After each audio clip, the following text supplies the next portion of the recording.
आइए मिलते हैं उन व्यक्तित्वों से जो बनते हैं प्रेरणा की मिसाल।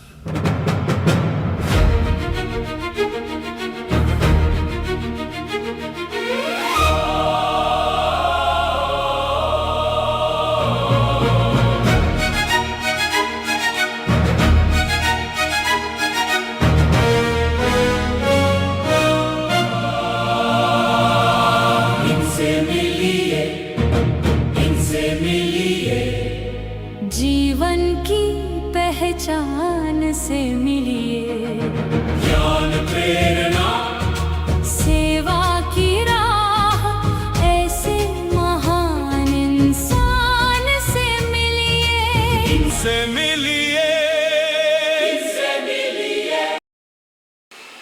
ओम शांति। सभी दर्शकों श्रोताओं को नमस्कार। मेरे साथ में तारिका दीदी हैं और भिलाई से आई हैं। भिलाई इस शहर का नाम सुनते ही हमारे सामने एक ऐसा नज़ारा आता है कि जहाँ लोहा बनता है, लोहे की चीज़ें बनती हैं, रेलगाड़ियाँ वगैरह वगैरह।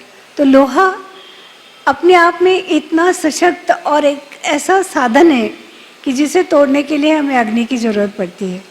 तो ये लोहे की जो शक्ति है उसे पाने के लिए हमने क्या करना चाहिए? तारिका दीदी इस अभियान में कैसे जुड़ी, क्यों जुड़ी, ये सबसे मेरा पहला सवाल रहेगा। और उनका मुख्य उद्देश्य क्या था? तो तारिका दीदी, आपका हम श्रोताओं की ओर से, दर्शकों की ओर से बहुत बहुत स्वागत करते हैं। और मेरा जैसा सवाल है कि इस अभियान में पर्यावरण सुरक्षितता, पर्यावरण और व्यवस्थापन, ये विषय आपके इतने महत्वपूर्ण और इस समय की बहुत बड़ी मांग है समाज के लिए। तो इस अभियान में आप कैसे जुड़ी? ओम शांति। इस अभियान में जुड़ने के लिए एक्चुअली ये मैं फर्स्ट टाइम नहीं जुड़ी हूँ इस अभियान से। साइंटिस्ट और इंजीनियर्स विंग ने ऐसे बहुत सारे अभियान निकाले हैं इस डिज़ास्टर मैनेजमेंट के ऊपर, प्रकृति के ऊपर। तो मैंने एक अनुभव किया कि कम समय पर ज़्यादा से ज़्यादा सेवा करने का एक सुंदर माध्यम है ये। और जहाँ भी हम जाते हैं, जिस भी शहर में हम रुकते हैं, वहाँ एक ऐसा वातावरण निर्मित हो जाता है ब्रह्मा कुमारीज़ का कि जो ब्रह्मा कुमारीज़ रियल में देना चाहती है, अपनी आंतरिक उन्नति का, अपने आत्मा को सशक्त बनाने का, जो हम प्रकृति से जुड़े हुए हैं, कहीं ना कहीं हम प्रकृति से अलग हो रहे हैं और उसका मिसमैनेजमेंट कर रहे हैं, यानी आवश्यकता से अधिक उसे प्रयोग कर रहे हैं। तो ब्रह्मा कुमारी चाहती है कि प्रकृति का जो सदुपयोग हो। तो ये एक बहुत सुंदर माध्यम होता है कि हम इसके द्वारा बहुत कम समय में बहुत ज़्यादा लोगों के पास ये मैसेज दे सकते हैं। और ये सिर्फ कॉरपोरेट सेक्टर पे नहीं, ये हर जगह पर, हर स्थान पर होता है। जैसे माताओं के लिए भी हो रहा है, किसी संगठन के लिए भी हो रहा है, स्कूल में भी हो रहा है, कोचिंग क्लासेस में भी हो रहा है। आज तो यहाँ योगा क्लासेस में भी हुआ, जो हम प्रकृति से जुड़े हैं। लेकिन रियल अवेयरनेस क्या है, उस चीज़ से जोड़ना, ये हम चाहते हैं। और मुझे ये माध्यम बहुत ज़्यादा पसंद आता है और सफलता भी मिलती है। डिज़ास्टर मैनेजमेंट का अर्थ क्या हुआ और उसकी आवश्यकता हमें क्यों महसूस होती है? एक्चुअली हम डिज़ास्टर मैनेजमेंट इसलिए ज़रूरी है, इसकी जानकारी होना, कि जब हम किसी चीज़ को प्रयोग करते हैं, साधनों का प्रयोग करते हैं, उस समय तो हमें बहुत अच्छा महसूस होता है, खुशी लगती है। लेकिन जब वो साधन हमसे दूर जाते हैं, अभी प्राकृतिक आपदाएं आ रही है, तो कहीं ना कहीं ये साधनों से हम दूर होते जाते हैं। तो इसको मैनेज करने के लिए कैसे हम अपनी मन की शक्ति को बढ़ाएं, क्योंकि जहाँ हम इनका दुरुपयोग कर रहे हैं, तो दुरुपयोग से तो कई चीज़ें हमसे दूर होगी ही वास्तव में। जी जी। तो उस दुरुपयोग को सदुपयोग में लाने के लिए यहाँ पे हम कोशिश करते हैं कि हम कैसे प्रयोग करें उसका। आपत्ति व्यवस्थापन के बारे में आपने दीदी बताया, तो मानव निर्मित और ईश्वर प्रकृति के द्वारा निर्मित आपत्तियां होती हैं, वो कितनी होती हैं, कैसी होती हैं और क्यों होती हैं, फिर उनका व्यवस्थापन हम लोग कैसे कर सकते हैं? मनुष्य से जो निर्मित होती है, प्रकृति के पास अथाह चीज़ें हैं। मैं तो समझती हूँ कि प्रकृति के पास इतनी ज़्यादा है कि वो मानव की हर आवश्यकता को पूरी कर सकता है, परंतु जहाँ उसका मन उसके कंट्रोल में नहीं है, कहते हैं आवश्यकता आविष्कार की जननी है, लेकिन इच्छाओं की जननी नहीं है। वो इच्छाओं की पूर्ति नहीं कर सकती है।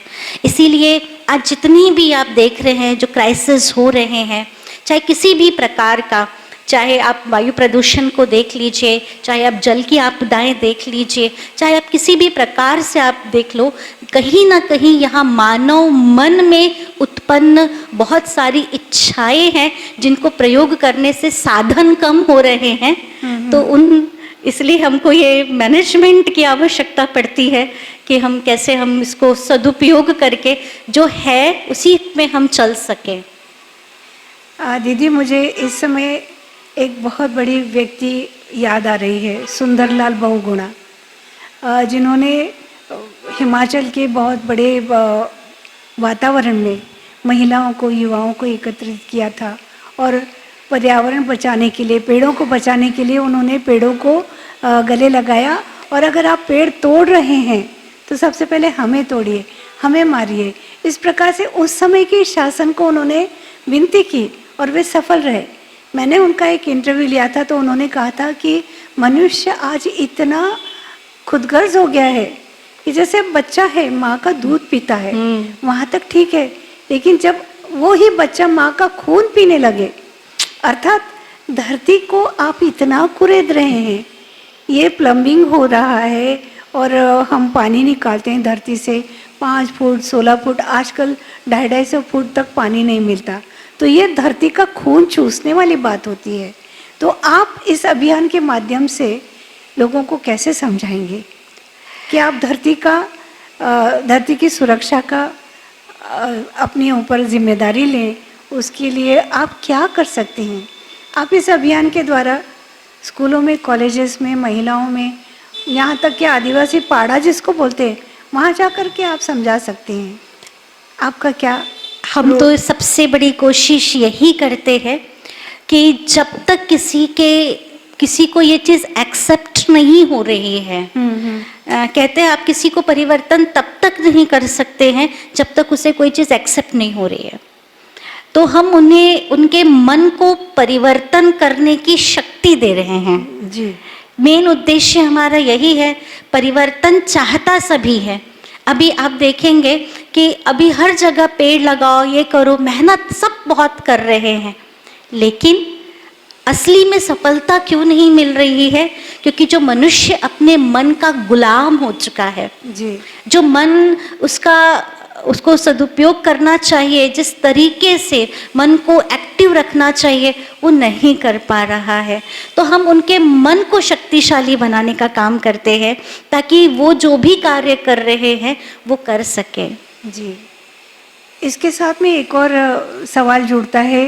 मनुष्य आजकल अपना नियंत्रण खोता जा रहा है, उस गुस्से पे काबू नहीं पाता, कभी इतना आक्रामक हो जाता है, तो उसका जो स्ट्रेस है, वही बोलते हैं कि पहले मुर्गी है या पहले अंडा है, तो वो क्यों दुखी है, वो क्यों इतना स्ट्रेसफुल है?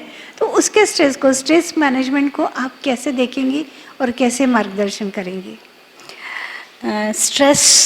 एक्चुअल स्ट्रेस जो मनुष्य है, आजकल तो छोटे छोटे बच्चों से, मैं भी कुछ समय पहले 6th क्लास में गई थी, छोटे छोटे बच्चों को हमने देखा बहुत ज़्यादा तनाव हो जाता है।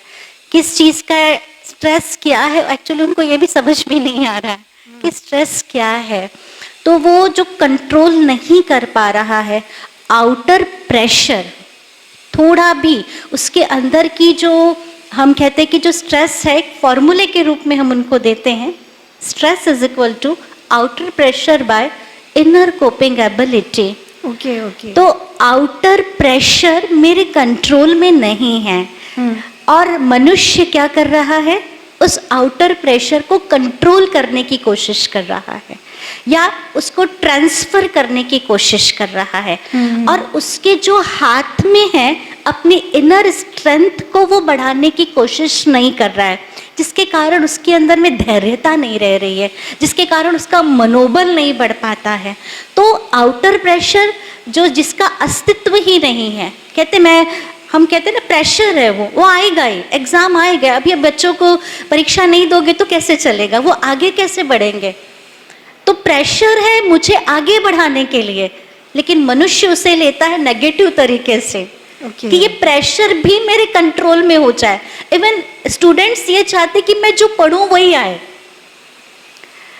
मैं जो जितना मैंने सिलेबस किया है क्लियर वही आए। तो प्रेशर को भी वो अपने कंट्रोल में कर रहा है, बट वो तो कंट्रोल नहीं हो सकता है ना। परीक्षाएं तो जीवन की, कहते हैं ना, जीवन को आगे बढ़ाने का बहुत सुंदर तरीका है।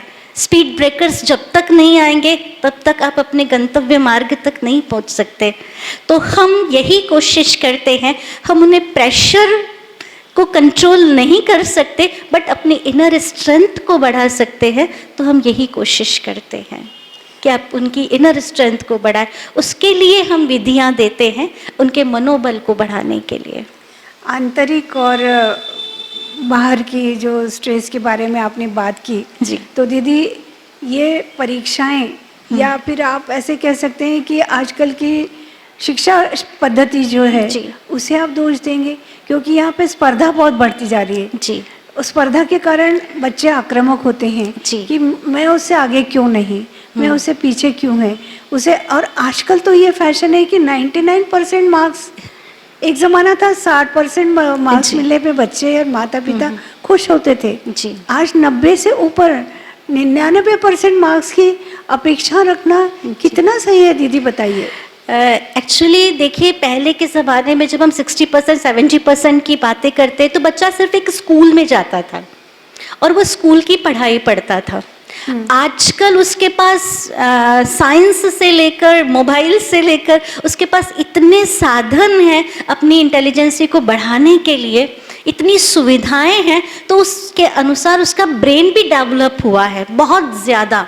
तो उस हिसाब से अगर हम 90% की बात कर रहे हैं तो वो कोई कम नहीं है, वो अच्छी ही चीज़ है, लेकिन कहीं ना कहीं हम उसको गलत तरीके से लेते हैं, क्योंकि हर एक बच्चे की क्षमता अपनी अपनी है। बिल्कुल सही, बिल्कुल कोई 99% ला सकता है तो कोई 80% भी ला सकता है। तो मैं सिर्फ यही चाहती हूँ कि 99% लाना बहुत अच्छी बात है, लेकिन अगर आपके अंदर अपनी कैपेसिटी है और पेरेंट्स जानते हैं कि मेरे बच्चे में ये कैपेसिटी है, तो आप ज़रूर उसे फोर्स कर सकते हैं। लेकिन अगर आप समझ रहे हैं कि मेरे अंदर ये चीज़ नहीं है, तो आप, क्योंकि सफलता यही कहती है, सफलता माना आपकी कैपेसिटी के हिसाब से आपने अपने कर्म को किया है, आप संतुष्ट हैं उसमें। जी जी। तो हम तो ये नहीं कहते कि 99% बहुत अच्छी चीज़ है, मैं तो चाहती हूँ कि 100% भी लाए, बट उसके लिए आप अपने को ये प्रेशराइज नहीं करें कि मुझे इतना ही लाना है। बस आपको एक मेहनत करनी है, अपनी आंतरिक क्षमता को बढ़ाना है और मुझे तनाव से दूर रहना है, मुझे किसी भी प्रेशर से दूर रहना है। आपके विचारों से मुझे ये प्रतीत होता है जी, कि जैसे ब्रह्म कुमारी संस्था है जी, ऐसी संस्थाओं ने थोड़ा सा आगे आना चाहिए। बच्चों के बचपन से उसकी क्या खुशियां हैं, उसका इंक्लिनेशन कहाँ है, उसका कहाँ झुकाव है, वो क्या पसंद करता है, उसकी तरफ देखे। वो संगीत पसंद करता है, साहित्य पसंद करता है, साइंस बनना चाहता है, साइंटिस्ट बनना चाहता है, डॉक्टर बनना चाहता है, ये देखे और उसके हिसाब से उसे एजुकेशन दे, उसे शिक्षा दे। मैं आपका बहुत बहुत शुक्रिया अदा करती हूँ। आपने अप्रत्यक्ष रीति से बच्चों का स्ट्रेस मैनेजमेंट पर बहुत प्रकाश डाला। दीदी बहुत बहुत धन्यवाद। ओम शांति। ओम शांति।